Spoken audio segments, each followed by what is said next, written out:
Typically, I only talk about horror in the context of video games, or at the very least, video game adjacent things. But today, I'm going to deviate from that formula to talk about a TV show that I grew up with. A show that has contributed more to my love of horror and the macabre than most other media forms combined. That show being Doctor Who. Specifically the show after the mid-2000s reboot. As much as I love Doctor Who, I've not been able to get through all 30 years of the original series that I didn't grow up with. But yes, the 2000s reboot of Doctor Who with the multiple killer Christmas trees, often questionable CGI, and the spaceship dinosaurs has given us one of the bleakest and at times downright horrific stories in the history of family entertainment, with the episode of Series 4, Turn Left, which itself is a wonderfully ominous name, and the episode asks this question: just how strong can a butterfly's wings be? For those unaware, Doctor Who is about an eccentric alien that travels through time and space, typically with one or more human companions. There's some, let's just call them, esoteric time travel rules that hold everything together, a whole multiverse of alien shenanigans to explore, and all sorts of sci-fi nonsense. Yet, this episode takes place in the mid to late 2000s in England. Well, not the start, as that's on some kind of Chinese-inspired planet where the Doctor, played by the ever-charming David Tennant, is showing his companion, Donna, some space culture. And while perusing the various markets and stalls, Donna finds herself in front of a fortune teller, and they have an interaction that goes just like this. "Hey there, ginger friend, do you want your fortune told? No thank you. Go on then. Alright, fine. JK Lamau, I'm going to feed you to my weird beetle that will stand you back in time because the show needs a monster, even though the episode wouldn't be any different without it. But whatever, you're now in the past." And Donna is thrown back to the time before she met the Doctor, specifically to one choice she had to make. Turn left and take a risky entry-level job at a large company that she wants, or turn right and take a safe local job that her mother recommends. In the past, she turned left, which led to her meeting the Doctor. But this time, she turns right. For a while, things go well. Donna gets a promotion at her job, she has a nice group of friends, and near Christmas, a cool star approaches. Haha, wait a second, that's not a star. So, yeah, a giant spider lady stirs up some trouble at Christmas, and when she starts to execute her evil plan, she just starts murdering everything. We've seen this in the show before, however. The Doctor and Donna are able to stop it. The Doctor does his doctory business and defeats the spiders, and Donna is able to pull him away from it before he gets dragged down with them. And this time, the same thing happens. Except Donna isn't there to help. Consumed by the righteous fury of a man protecting an innocent world, the Doctor fails to recognize the danger that he himself is in. And in defeating the spiders, he too dies. Yeah, the hero of this largely child-aimed show dies because he is consumed by hate. Now, normally when the Doctor dies, they regenerate into a new form, hence why David Tennant's Doctor is referred to as the 10th. But this time, he died a little bit too quickly. He simply did not have the time to regenerate. This teaches us 3 lessons. Your heroes are flawed, if you don't seek immediate medical reprieve, you will die, and loneliness leads to hate. Good stuff. You then get to see the Doctor's first friend that he made after the genocide of his species mourn him, in real time. Fun! This is all in the first 10 minutes of the show, by the way. It's 50 minutes long. Anyway, due to the giant spider ship attacking London, many of the roads and bridges and whatnot are shut down. This causes issues for Donna, as her job is kind of reliant on transport, so she loses it. Although, after having the very last Time Lord die in a fit of rage, leaving humanity largely undefended, this doesn't seem all too bad. While she's getting fired, however, a local hospital literally disappears along with everybody inside. This is also something we've seen on the show before. In the first episode of Series 3, when the Doctor meets his companion Martha Jones, a battalion of alien bounty hunters transport this hospital to the moon, as they have no jurisdiction on Earth, and their target is inside. While the aliens give the humans an air bubble, it only lasts so long. Thankfully, Martha and the Doctor find the alien criminal that the mercenaries are looking for, and they resolve the situation with enough time to save everyone. Ish. But in this world, the Doctor is dead. So when the hospital is sent back, it's a concrete sarcophagus. Everyone bar one medical student suffocated. Martha Jones, without the Doctor's help, gave the last of their limited air supply to someone else, killing herself in the process.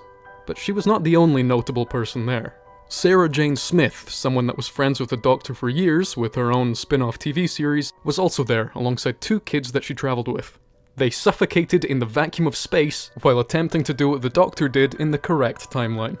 Doctor Who. It's got aliens, adventure, pedicide. Donna ultimately isn't too fussed about this though, as she's just lost her job and all of this talk of aliens and whatnot is just absurd to her. Feeling completely out of luck, Donna goes on a walk and once again meets the mysterious old friend of the Doctor. This friend reminds Donna that while everything may seem a bit bad at the moment, among the belongings she took from her old job was a raffle ticket. And you know what? It's a winner! Things are starting to look up. The Royal Air Force has declared an emergency.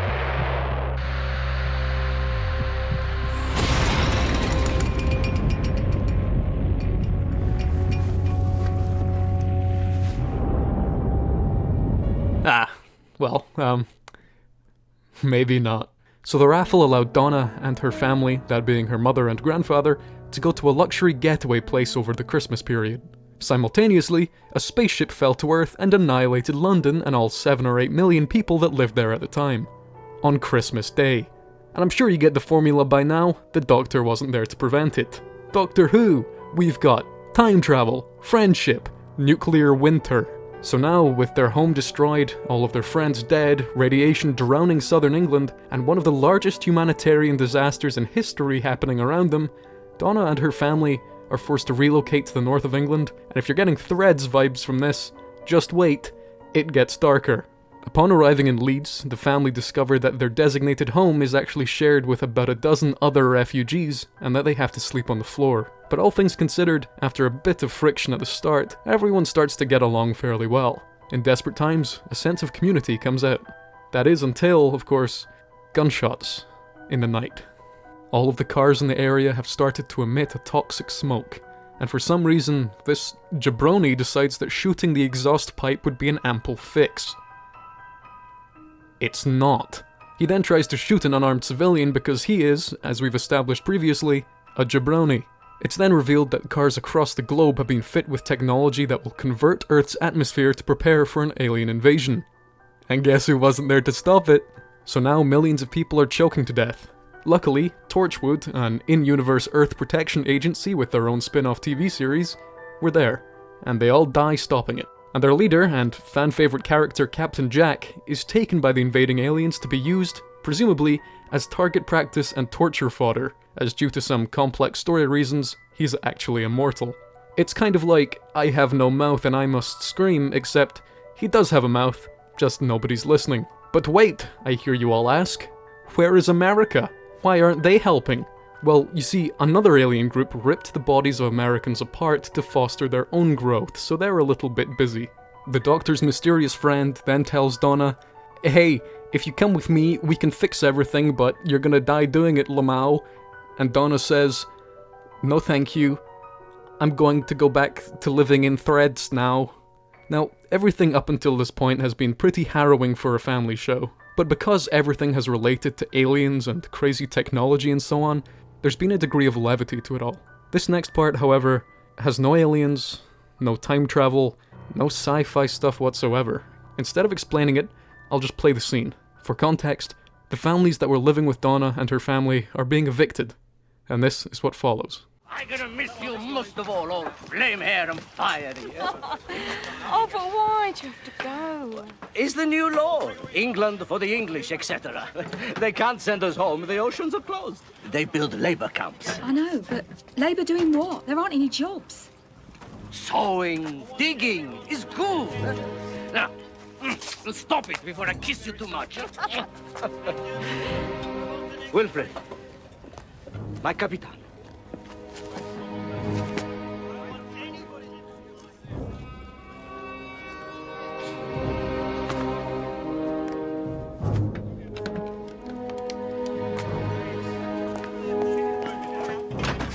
It'll be quiet with him gone. Still, we'll have more room. Labour camps. That's what they called them last time. What do you mean?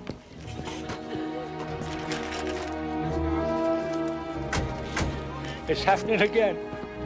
What is?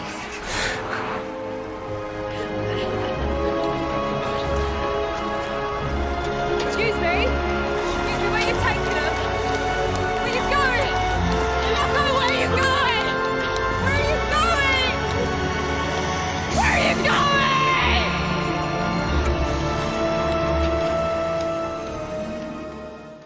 For those who don't understand, the British government, in response to the poverty and overcrowding caused by the loss of the South, are starting a new Holocaust. England for the English. That's what they called them last time. It's happening again. Watching an elderly war veteran cry while he is powerless to stop what he once fought against is unbelievably heart-wrenching.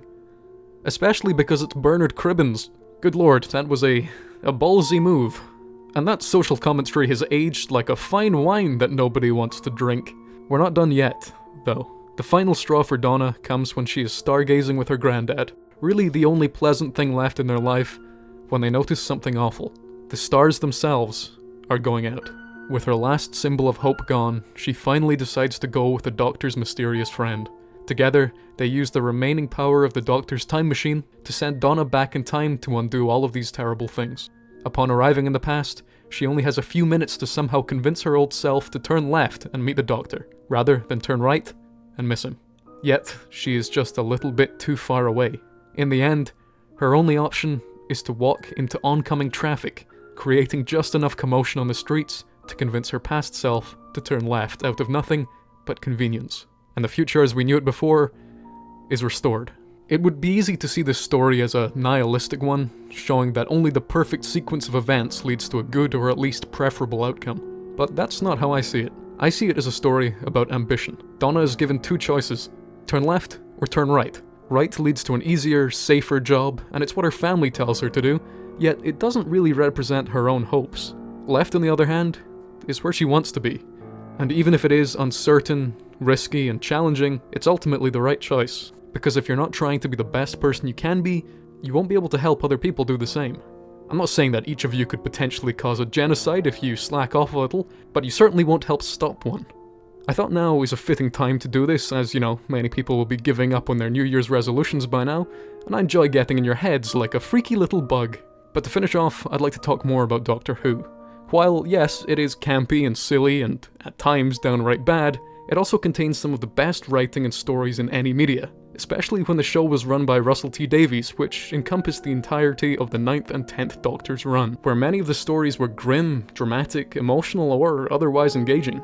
The Empty Child, The Rise of the Cyberman, The Family of Blood, The Satan Pit, Blink, Midnight, The Waters of Mars, all of these are incredibly mature and dark narratives. I can recommend them all entirely. There are even some episodes that I don't think I'll ever be able to watch again. Now, to end this, I'm going to give some cryptic directions, for example, turn left, to all of my high-tier patrons, starting with the TEEPS. Mark 1. TEEPS, avoid the sands. Untrusted Life, close your eyes and listen. Cthulhu 135, don't look down. The TEEPS, Mark 2, embrace the tide. Emski, practice your jumps. Dabbing for Kool-Aid jammers, ignore the shadows. And finally, ERNST the Ace. You're doing fine, buddy, don't worry about it. Now, a quick little disclaimer to say that I'm not liable for any of the advice I've given you leading to any injury or death. Don't take anything I say seriously. And, until next time, allons-y.